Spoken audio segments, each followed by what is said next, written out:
নমস্কাৰ প্ৰিয় শ্ৰোতা দৰ্শকসকল আজি মই এই ভিডিঅ'টোত এগৰাকী বিশিষ্ট শিক্ষক তেখেত হৈছে উচ্চাৰণ কৰিবলৈ মই অলপ টান পাইছোঁ তেখেতৰ নামটো যি কি নহওক মই কৈছোঁ তেখেতৰ নামটো হৈছে মন হাছৰ বসুমতাৰী যদি সঠিক উচ্চাৰণটো হোৱা নাই ছাৰ আপুনি বেয়া নাপাব যিয়ে নহওক তেখেতে মোক কমেণ্টত লিখিছিল যে please make special video' for dropped science teacher of 2013 urgently মানে এটা ভিডিঅ' আৰ্জেণ্টলি বনাব দিছে যে 2013 চনত ড্ৰপ হৈছে ছায়েন্স টিচাৰ হিচাপে তাৰপিছত মই ৰিপ্লাই দিছিলোঁ যে আপুনি কিছু মোক ক্লু দিয়ক আৰু তাৰ ভিত্তিত তেখেতে কিন্তু মোক কেইটামান ক্লু দিছে এই ধৰণে আকৌ তেখেতে ৰিপ্লাই দিছে যে আণ্ডাৰ কোৱালিফাইড ইন 2013 অৰ্থাৎ তেখেতসকলৰ এটা গ্ৰুপ আছে সায়েন্স টিচাৰৰ তেখেতসকল আণ্ডাৰ কোৱালিফাইড হিচাপে ঘোষণা কৰিলে চৰকাৰে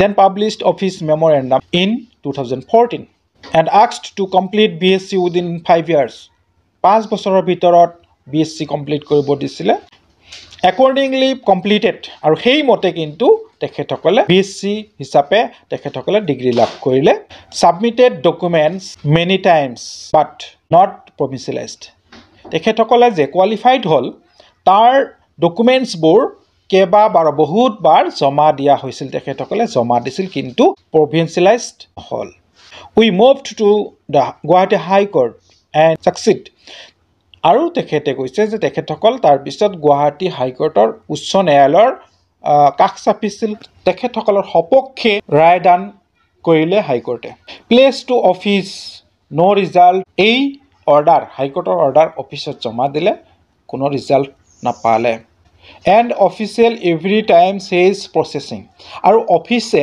কাৰ্যালয়ৰ পৰা বাৰে বাৰে কোৱা হয় যে এইটো প্ৰচেছ চলি আছে প্ৰচেছিং হৈ আছে বুলি প্ৰতিবাৰে কয় then again moved to the high court for contempt case and again succeeded and again place to office till now no' result তাৰপিছতে হাইকোৰ্টৰ কাষত পুনৰ গৈছে এই শিক্ষকসকল আৰু কণ্টেম্প্ট কেছ কৰিছিলে তাৰো ৰিজাল্টটো ভাল ৰায় প্ৰদান কৰিছিল তেখেতসকলৰ সপক্ষে আৰু এয়াও কিন্তু কাৰ্যালয়ত জমা দিছে আৰু জমা দিয়াৰ পিছতো তেখেতসকল বাৰে বাৰে খবৰ লৈ আছে ৰেছপন্স নাই when moves to director office they say processing তেখেতসকলে সঞ্চালকৰ কাৰ্যালয়লৈ যোৱাৰ পিছত বাৰে বাৰে সোধে আৰু তেওঁলোকে কয় কাৰ্যালয়ৰ পৰা কোৱা হয় যে প্ৰচেছ চলি আছে বাট when process will finish এইটো এটা ডাঙৰ প্ৰশ্ন এই প্ৰচেছ কেতিয়া শেষ হ'ব আজি 13 চনৰ পৰা তেওঁলোকে 5 বছৰৰ ভিতৰত BSc কমপ্লিট কৰিলে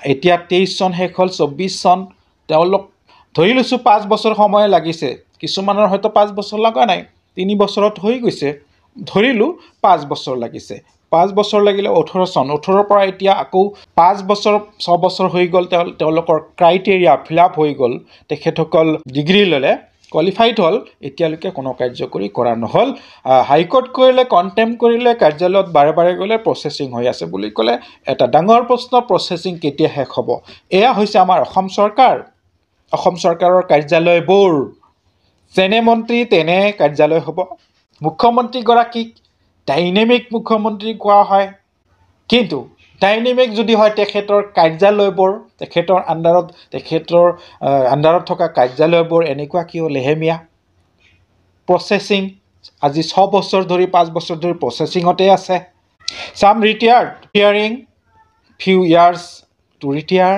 ডাইট কিছুমান মৰিলে কিছুমান ৰিটায়াৰ হ'ল কিছুমান ৰিটায়াৰ হ'বলৈ গৈ আছে আৰু কিছুদিনৰ ভিতৰত ৰিটায়াৰ হ'ব এটা সময়ত এওঁলোকেও মৰিব একম দুখৰ কথা নহয় তেখেতসকলৰ জোতা চেণ্ডেল ক্ষয় গ'ল কেইবাযোৰো ড্ৰেছ সলনি হ'ল এতিয়ালৈকে অসম চৰকাৰৰ গা লৰা নাই আমোলাসকল গা নলৰায় আমোলাসকল কিয় গা লৰাব যদি চৰকাৰে যদি গা লৰাই নিদিয়ে চৰকাৰৰ নিজৰে গা নলৰে চৰকাৰৰ গা লৰে কেৱল আঁচনিৰ পিছত লাখপতি বাইদেউ বনাব অৰুণোদয় দিব ঘোষণাটোক প্ৰতি সপ্তাহেই ঘোষণা কৰে কেবিনেট প্ৰতি সপ্তাহতে বহে প্ৰতি সপ্তাহতে ইমানবোৰ ঘোষণা কৰে এই ড্ৰপ আউট শিক্ষকসকলৰ এষাৰ মাত নামাতে এওঁলোকৰ হৈ কোনো আঁচনি নাহে, অন্তৰত ভাৱেই নাহে, এওঁলোক বঞ্চিত হৈ আছে।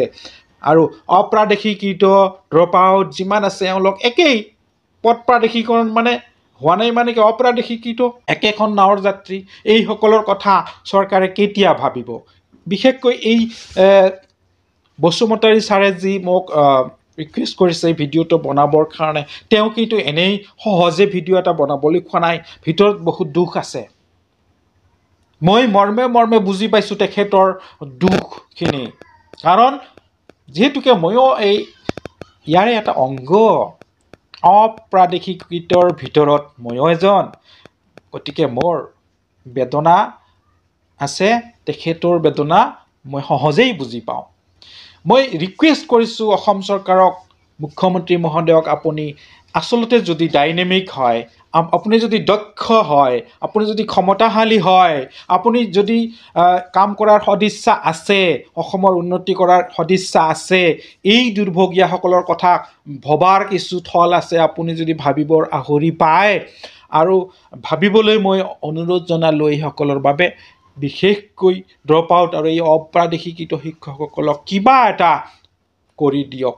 চলাৰ কাৰণে এইসকল শিক্ষক শিক্ষয়িত্ৰী কিন্তু তিল তিলকৈ মৰি আছে। আপুনি কি তিল তিলকৈ মাৰিম বুলি ভাবিছে নেকি মুখ্যমন্ত্ৰী মহোদয়? এইখন আপোনাৰ ৰাজ্য হয়নে নহয়? আপুনি চলোৱা ৰাজ্য। আপুনি কয় 5খন ৰাজ্যৰ ভিতৰত এখন ৰাজ্য যাতে অহা দিনত হয়। অহা দিনত কেনেকৈ হ'ব? আপোনাৰ শিক্ষা খণ্ডটোৰ উন্নতি কি হ'ল? আজিও আপোনাৰ শিক্ষা খণ্ডটোৰ ভিতৰত অপ্ৰাদেশিকৃত ড্ৰপ আউট শিক্ষক ৰৈ আছে, কেছ ফাইল কৰিছে, ঘূৰি আছে কোৰ্টে কোৰ্টে, অফিচে অফিচে, হাৰাশাস্তি দি আছে এইসকলক। দুৰ্ভগীয়া শিক্ষকসকলৰ প্ৰতি অকণমান সঁহাৰি দিয়ক মহাশয়, মুখ্যমন্ত্ৰী মহোদয়। মই কাবৌ কৰিছোঁ, ৰিকুৱেষ্ট কৰিছোঁ, এইসকলৰ বাবে অকণমান ভাবক। এটা ফিক্স পে হ'লেও মই মোৰ তৰফৰ পৰা অনুৰোধ জনাইছোঁ। বাচি থাকিবৰ বাবে, বাচি থকাৰ অধিকাৰকণ আপুনি দিয়ক। এওঁলোকে বাচি থকাৰ অধিকাৰো যেনিবা হেৰুৱাই পেলাইছে। এওঁলোক মানৱ সম্পদ গঢ়ি আছে মহাশয়। মই আকৌ আপোনাক কৰজোৰে অনুৰোধ জনাইছোঁ বিনম্ৰভাৱে, মুখ্যমন্ত্ৰী মহোদয়, গণতান্ত্ৰিক দেশ এইখন কিন্তু এখন আপুনি উন্নত ৰাজ্য হিচাপে ক'ব বিচাৰে, যদি আপুনি উন্নত কৰিব বিচাৰে, প্ৰথমতে কিন্তু আপুনি এই ভেঞ্চাৰ বা অপ্ৰাদেশিকৃত বা ড্ৰপ আউট শিক্ষকসকলৰ সমস্যা সমাধান কৰক। নিশ্চয় লাহে লাহে আপোনাৰ ৰাজ্যখন আগন্তুক 2 বছৰৰ ভিতৰত উন্নত ৰাজ্যৰ ভিতৰত পৰিগণিত হ'ব। ডাঙৰ সমস্যা কিন্তু এয়াই হৈ আছে। আপুনি যিমানে আঁচনি দিয়ক, তেওঁলোকে বিচৰা নাই, নিবিচৰাকৈয়ে কিন্তু আঁচনি দি আছে। আৰু তেওঁলোকৰ প্ৰাপ্যৰ বাবে দাবী কৰি আছে, আন্দোলন কৰি আছে। এওঁলোকৰ প্ৰতি অকণমান শুভ দৃষ্টি, কৰোণাৰ দৃষ্টি দিব বুলি আশা ৰাখি মই এইখিনিতেই ভিডিঅ'টো আজিলৈ সামৰিছোঁ। যিমান পাৰে ভিডিঅ'টো দৰ্শকসকল, প্ৰিয় দৰ্শকসকল, শ্বেয়াৰ কৰিব এই দুৰ্ভগীয়া শিক্ষকসকলৰ বাবে, যাতে চৰকাৰ পক্ষৰ কোনোবা কৰ্মচাৰী, কোনোবা মন্ত্ৰী, MLA হ'লেও জানিব পাৰে আপোনালোকৰ এই ভিডিঅ'টো শ্বেয়াৰৰ যোগেদি। আন এটি ভিডিঅ'ত লগ পাম। আজিৰ বাবে ইমানতেই। ধন্যবাদ। জয় আই অসম।